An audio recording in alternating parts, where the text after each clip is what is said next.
Hey guys, what's going on? My name is Xanaton, and welcome to today's video for Legends of Runeterra. We are continuing spoiler season. We have another champion today. Today it is more Shurima goodness. We have a lot of cards to unpack, so let's not ramble too much. Today we have seen Taliyah. Taliyah has been revealed, and a bunch of new cards. So, let's get into it. Okay, as I said, lots to unpack here. So, let's just start with Taliyah herself. Taliyah is a 5 mana 2/4. When you play them, summon an exact copy of an allied landmark, and to level them up, summon 5+ landmarks. That's a lot. I will say that. That is a lot that you are going to have to do to level her up. But I think by reading this card, you don't have to have Taliyah on the field. I'm pretty sure she can be in deck, she can be in your hand, whatever, and they will level up. Now, her level up form is pretty good. 5 mana, 3/5, so the standard +1/+1 increase. And the same when you summon them, you get the allied landmark, so that stays the same. Now, though, Taliyah has attack, deal 2 to the blocker, and if it's dead or gone, deal 2 to the enemy nexus instead. And if you have a landmark as well, do this 2 more times for a total of 6 damage. If you have 6 damage, you are going to be pretty, or if, yeah, wait. Did I say if you have 6 damage? If you have a landmark and you're dealing 6 damage, you're pretty much going to destroy most cards that will be blocking here. And then if they decide not to block for some reason, then they're just going to take 9 damage from Taliyah herself. That's a lot. Now, sure, you can say, like, well, you got to attack, but so? And I guess you can argue it's an interactable skill, so you could technically deny the volley, the threaded volley, which is what the ability is called. But if you waste a deny on a skill, you're usually in a bad spot. And also, there's some cute synergy with Vulnerable and Challenger here, so you can use Vulnerable and Challenger as even better pseudo removal, if you will. I really feel like the biggest issue here with Taliyah, in my opinion, is going to be board space. You are limited to only 6 slots on the board, and obviously you don't want to play Taliyah without having her playability go off the copy a landmark, or else you just played for a 5 mana 2 for pretty much do nothing. Obviously, assuming level 1 Taliyah. So, and also, since landmarks take up the space, let's say you have 1 landmark on the field, and then you play Taliyah, you get an extra landmark. That's already half of your board space already taken up. It's going to be really tough. Sure, if your board is full, you can always still play cards. You'll just have to choose something to destroy first. Technically obliterate, because it doesn't trigger dying, in theory. But it's going to be really tough, I feel. Now, granted, I feel a lot of the Taliyah landmarks you're going to play are going to be either countdown stuff or stuff that just dies on its own. So, who knows? They are definitely a card that is a little too big brain for me. I've seen people say Taliyah is like some weird landmark aggro card. I don't think so. I feel like this is just more of a weird value mid-range kind of deck. Not like Shen Fiora, really, but more a little bit more aggressive than Shen Fiora, but still with some good value. Anyway, though, that's enough talking about Taliyah themselves. Let's talk about the rest of the cards. First, or next up, we got Stone Weaving. Taliyah's Stone Weaving. It is a 1 mana burst spell that says, look at 3 random landmarks you can afford. Pick 1 to create in hand and create a Taliyah in your deck. This card is nuts, I think. Like, I honestly can't believe how great this card is.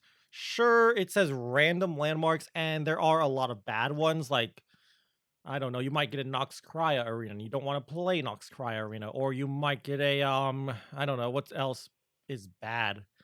Vaults of Helia is kind of bad. But in the late game, you could get a Howling Abyss. Sure, it's kind of a bad card and slow, but if you're not having to put Howling Abyss in your deck and you're just generating it randomly, it's an okay card in the late game. And of course, I feel like since you're getting to look at 3 random landmarks and not just like 1 or 2, the odds are you're going to have a landmark that you always like. It's not just generating a random landmark. If this card just said generate a landmark that you can afford, sure, I feel like that would be bad. But since you get to choose from 3 selections, I feel like almost always there's going to be one landmark that you'll be happy to see. And if you play this early on, like around turn 4 or earlier, you're going to be able to skip out on a lot of the bad landmarks, aka the 5 mana and up landmarks, which are mostly bad. You could hit like Temple, Star Springs is also pretty good. And then, of course, all the countdown landmarks we've seen in the other spoilers. So this card's nuts. I honestly think this card might get a small nerf to slow speed, or not slow speed, sorry, 2 mana. Maybe not, though. Maybe I'm overreacting to this card, but I think this card's crazy good. The synergy's crazy, and the value it can generate is so good. Anyway, though, enough of me gushing over this spell. Next up, we got Shape Stone. 1 mana burst speed. Give an ally +1/+1 this round. If you've summoned a landmark this game, give it +3/+1 instead. This is crazy. Radiant Strike is Damasia's 1 mana +1/+1 at burst speed. Literally just the first line of text of this card, and that's it. And that card, at the moment, it's not seeing much play. It sees some fringe play, but it's still a playable card. And then Sharpside came out, but it was still a playable card. Why was it a playable card? Again, I've talked about this before in our in the Jarvan video where I was talking about that +1/+1 slow speed spell that I can't remember the name of. Combat tricks are just good. You use it to save your unit from some kind of damage-based removal, like Mystic Shot. You use it to win combat against something, like if they block your 2/3 with their 2/3 or something. So Radiant Strike by itself is already a somewhat semi-playable card, especially in the right metas where things like Culling Strikes and Mystic Shots are very popular. Shaped Stone is even crazier. If especially like a mono Shurima deck, you're going to have a Sun Disc on turn 1. Unless for some reason you decide not to play a Sun Disc on turn 1 as a mono Shurima deck, I guess, which would be weird, but I guess maybe you would want to bank mana for a future turn or play a 1-drop if your opponent's aggro, maybe. But thanks to that, you're going to probably have a landmark that's been played by the time you're going to Shape Stone. And even if you somehow haven't played a landmark, it's still +1/+1 for 1 mana at burst speed, which is still a serviceable card. Sure, of course, for a combat trick, you'd rather have it give more health and power, attack, whatever you want to call it, but it's still fine. This is 1 mana. This is crazy good for what you get for a 1 mana combat trick. And it doesn't even ask that much of you. All it asks is that you've played a landmark. Unlike, say, I don't know, level 1 Taliyah herself. Level 1 Taliyah asks you to have a landmark on the field. This card just asks you to have played the landmark. You don't even have to have the landmark on the field anymore. So I honestly think this card might get a small nerf. Maybe it'll go to +2/+1 instead of +3/+1 in the future. Maybe they'll switch it around. Maybe they'll make it so it's like +1/+2. I don't know. It's crazy good, though. And next card, Ancient Hourglass. 2 mana, fast speed. Obliterate an ally and summon a stasis statue in its place. Stasis statue is right next to it. It is a 2 mana landmark. Countdown 1. Summon an exact copy of the obliterated unit I replaced. At first, I read this card and I was like, "Why would you ever play this card?" And then I saw it was a fast speed spell. And I was like, "Oh, that makes sense." The reason you will play this spell is it is sort of like the protection spell for Shurima, or at least one of, I assume, others. Think like Sunblessed Vigor, I guess Deny, Bastion. Your opponent plays a removal spell. They try to remove your unit, and this also says ally, so it can hit champions too, which is nice. You play Ancient Hourglass, basically removing the ally from the game, exiling it, if you will, if you want to use some magic terms. Now, sure, it's not on the field anymore, so your opponent can still attack in and you don't have that blocker, but they pretty much wasted whatever the removal spell is, whether it's a Mystic Shot, a Vengeance, even a Ruination. My god, this sounds great against a Ruination deck. And of course, they could respond to this spell because it's a fast spell with another removal spell, but then they spent 2 removal spells for your unit and an Ancient Hourglass, which is probably a more favorable trade for you. Secondly, it's the Stasis statue says summon an exact copy. The keyword being summon. So you are getting the summon ability to go off again for whatever unit it is, if it has a summon ability, of course. So there are definitely a lot of cards that have some pretty good summon abilities. Just think like, let's even look at the smaller stuff. Attune stuff like Eye of the Dragon gives you an extra mana, spell mana, of course. House Spider to get another spider, and that's just the small stuff. Going a little bit bigger, maybe there's like Avaros and Hearthguard to have Avaros and Hearthguard go off again. Maybe well, we can even look here. Next card is the Rockhopper. Have that Rockhopper's ability go off again, who we'll talk about soon. And of course, the champions with summon abilities will have their thing go off again. So this card is nuts. I honestly think this card should be 3 mana. I can see this card being, I don't know if a 3 of though is what I would say, but a 2 of at the very bare minimum. Outside of any not or in any non-aggressive Shurima deck, I think you will play 2 to 3 Ancient Hourglasses, depending on the meta, of course, and how heavy certain types of removal is. Still though, this card is crazy good. Maybe they'll nerf it by making a countdown 2 on the statue instead of countdown 1 to slow it down a little bit, but it's so good and so cheap. So let me gush over the card. Anyway, though, I talked about this guy a little bit, but let's talk about him now. We got Rockhopper, 2 mana 3/1. When I'm summoned, summon a Roiling Sands. Roiling Sands over here, as you can see, next up is a 2 mana landmark that says, when an enemy is summoned, destroy me to granted vulnerable. This is a great way to get an early landmark for Shape Stoned. It's an okay landmark to copy with Taliyah. Sure, if your opponent literally just summons anything, they'll destroy the landmark, but it's not temporary. The vulnerable is not temporary. It's going to be a permanent vulnerable, so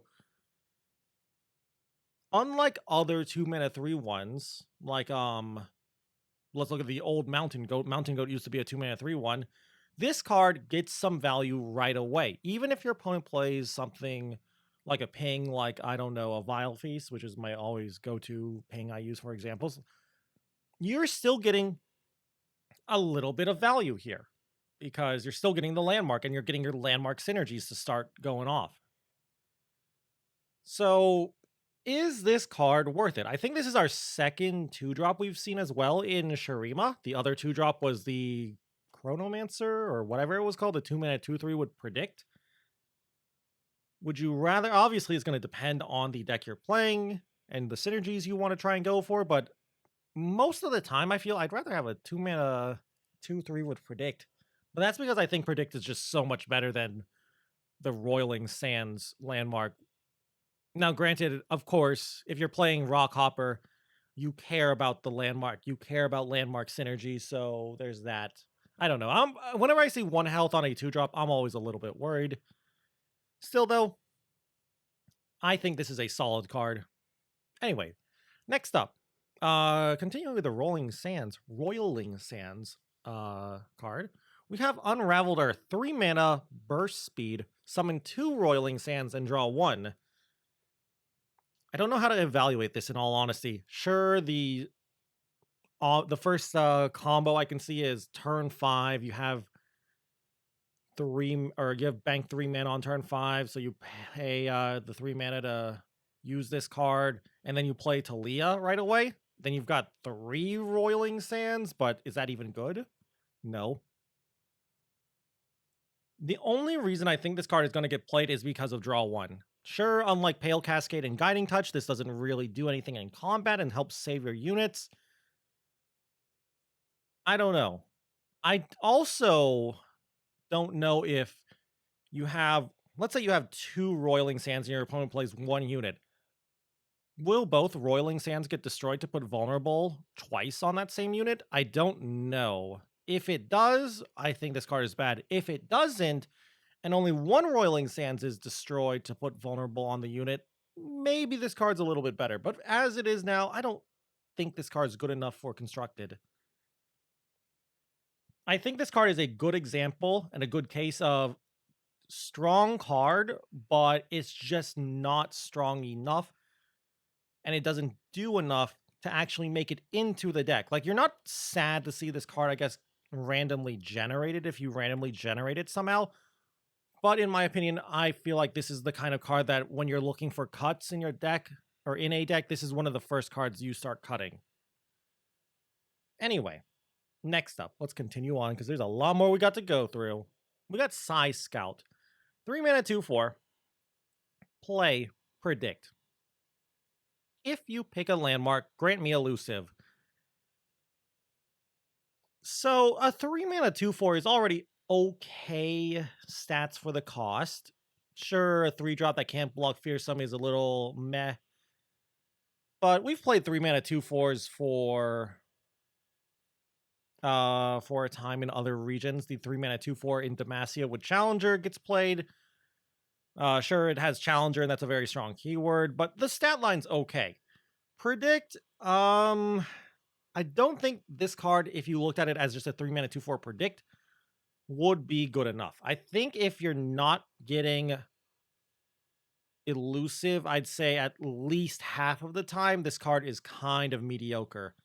So obviously someone smarter than me is probably going to do the math and be like, well, if you have this many cards in the deck and this many landmarks in the deck and you play Psy Scout on turn 3, there's a X% chance that they will get elusive.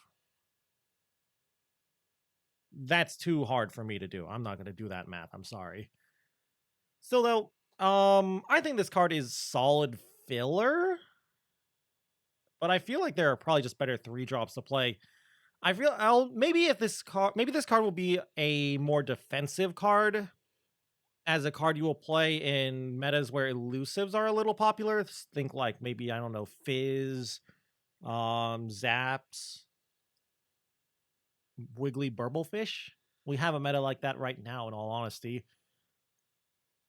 But this card is really good defensively against elusives. 3 mana, 2/4. A 4 health elusive is huge.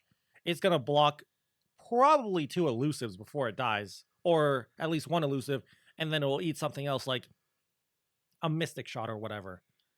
So I think this card might see a little bit of play, but I don't think this is a card to go crazy for and to call out for a nerf. I don't think it's that kind of card. Next up, though, this is a card that I think is fairly okay and fairly, not even okay, I think it's fairly strong. Desert Naturalist. 4 mana, 2/4. Same stat line, but for 4 mana this time, so it needs to have a good text box. The text on this card is really good. Play the card, destroy a landmark. That line of text already is decent. But if it's an allied landmark, summon a Grumpy Rock Bear. Grumpy Rock Bear over there on the far right is a 5 mana 5/4, no other text. So this is sort of a 4 mana for 7-8 worth of stats. Now, sure, you can't look at it that way. But I think the synergy is Roiling Sands. Roiling Sands is a pretty decent landmark to destroy. Also, I guess like other smaller landmarks like Preservarium's decent to destroy too. Sure, Preservarium getting destroyed instead of having its countdown go off means you miss out on a card, but you develop the board by a lot. You got a 5/4 on board on turn 4 with a Preservarium, or if you destroy a Preservarium, and it's still cycled through the deck because of the whole draw 1 when you play it. So this card's great. And plus, it's main deckable landmark hate. We all should know how good landmark hate that is playable in your deck without hurting your deck too much is thanks to Ezreal Draven and Scorched Earth. Now, sure, you have to be playing landmarks yourself if you're going to play Desert Naturalist, I feel, or else you're just playing a 4 mana 2/4 and hoping your opponent plays a landmark. Also, by the way, poor Tom Soraka and poor Star Springs. This card I feel like is going to crush that deck. I could be wrong though. Maybe this card is good enough for, or maybe Tom Soraka will survive this card, but I don't see it happening.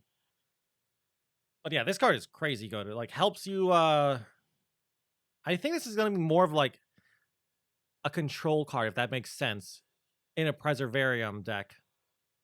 You play the Preservarium, you play Desert Naturalist, and then you have a 4-mana 2/4 and a 5/4 to stall on the board until you get to your late game plan, whatever it is.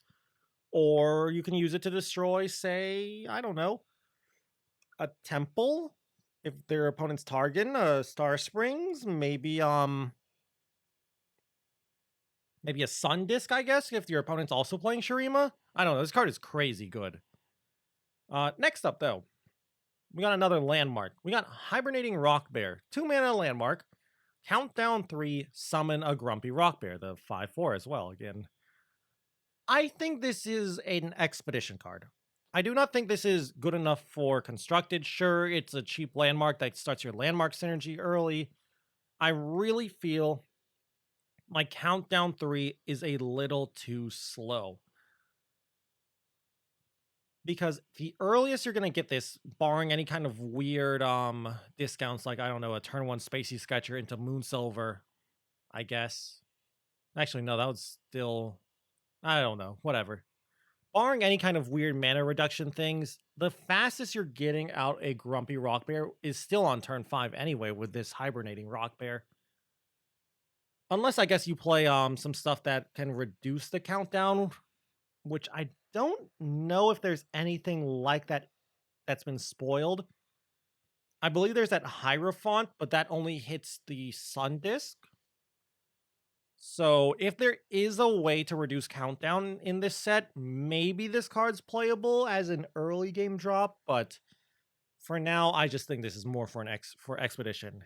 Next up, though, more Rock Bear stuff. We have Salt Spire, 4 mana, countdown 2, summon a Grumpy Rock Bear. Then, if you've summoned 4+ landmarks this game, that's a lot of landmarks, by the way, grant the strongest ally +2/+2. I really don't like this card. Not because I think it's OP or anything, and I feel like I'll see it a lot. I don't like this card because, again, like the Hibernating Rock Bear, it's slow. Sure, it's a little bit faster in terms of its countdown, but it's still really slow. It's not coming out until turn 4. You gotta wait another 2 turns, and then the payoff is what, a 5/4? And sure, if you've done the whole summon 4 other landmarks, you get +2/+2. I guess it counts itself, so you have to have summoned 3 other landmarks besides the Salt Spire, which isn't that big of an ask. Let's say the Salt Spire, the Sun Disc, a Preservarium, and a Roiling Sands. That's already 4 right there. But is that worth it? That's really slow. And let's say the Rock Bear itself is your biggest unit, which on turn 6, which is when the countdown will finish, if you play this on curve, of course, probably is. I guess your 5-drop could be bigger than the Rock Bear, but still, if the +2/+2 is only hitting the Grumpy Rock Bear, that's not great. You want that +2/+2 to hit something good, like a Challenger, or a Lifestealer, or, I don't know, an Elusive, maybe. Like the Psy Scout, in fact. But the Psy Scout's not that strong. She's not going to get the buff a lot of the time thanks to the Rock Bear. So, I don't know. I think the Rock Bear landmarks are just a little too slow, but they seem fun, and I like these kind of cards. I talked about these when Countdown was first debuted, first spoiled, and how I would like to see some kind of cards that you play them and they count down and then they give you a unit. I think previously we had the Clockling landmark as well that had countdown as well. That also predicted, but that was only a 2/2. These seem to be just bigger, so that's nice. I guess then one good thing is you can play Hibernating Rock Bear or Salt Spire, and it curves well into Taliyah, like turn 4 Salt Spire, turn 5 Taliyah. And since it is technically an exact copy, at least that's what Taliyah says, I assume that means the countdown will also be the exact same. So if you use Taliyah to summon a second Salt Spire that has countdown 1, the freshly summoned Salt Spire should also have countdown 1. So turn 4 Salt Spire, turn 5 Taliyah, turn 6 the 2 Salt Spires crack open. You get two 5/4s, and then your strongest unit gets +4/+4. That means you probably have a 9/8 Grumpy Rock Bear. Okay, now that I'm thinking about it, that actually, like, I'm thinking about it and I'm vocalizing it, that actually sounds kind of nuts. It's slow, but it seems pretty decent. I don't know, though. I feel like this is a thing where we can only theory craft so much. It's gonna be a synergy that we're gonna have to test in game, see how well it feels in game, because it is slow, don't get me wrong, but it still seems really good. Like, it seems like you're gonna be like some weird, slow, dirtily mid-range deck for the first like 4 or so turns. And turn 5 and turn 6 is when Taliyah starts to want to try and take over the game. That's how I'm looking at the deck. Anyway, though, that's it. I don't know who you would pair with Taliyah. Maybe Renekton? I don't think Renekton would work that well with Taliyah, but maybe. I'm thinking like Mono Shurima, of course, as well. Outside of like Shurima, I don't really think any champion pairs well with Taliyah, in all honesty. She seems to be similar to Aphelios in TF. She doesn't really need a second champion to be synergistic with her. Anyway, though, like I said, that's going to be it. If you have any ideas as well for Taliyah, I would love to hear them. I would love to play this card, and I would love to steal your ideas so I can try them out. Smile. Anyway, though, if you just enjoyed the video at all, of course, I would love it if you could leave a comment or a like down below. Really helps me out and all that stuff. Also, if you want to keep up with the Runeterra content, as always, you can subscribe to the channel. And if you want to watch me play some Legends of Runeterra, you can always go and check me out at my Twitch account at twitch.tv/Zeneton. I play Legends of Runeterra pretty much every single day over there. Anyway, though, with that all said and done, thank you all again once more for watching this video. And until I see you guys in the next one, bye!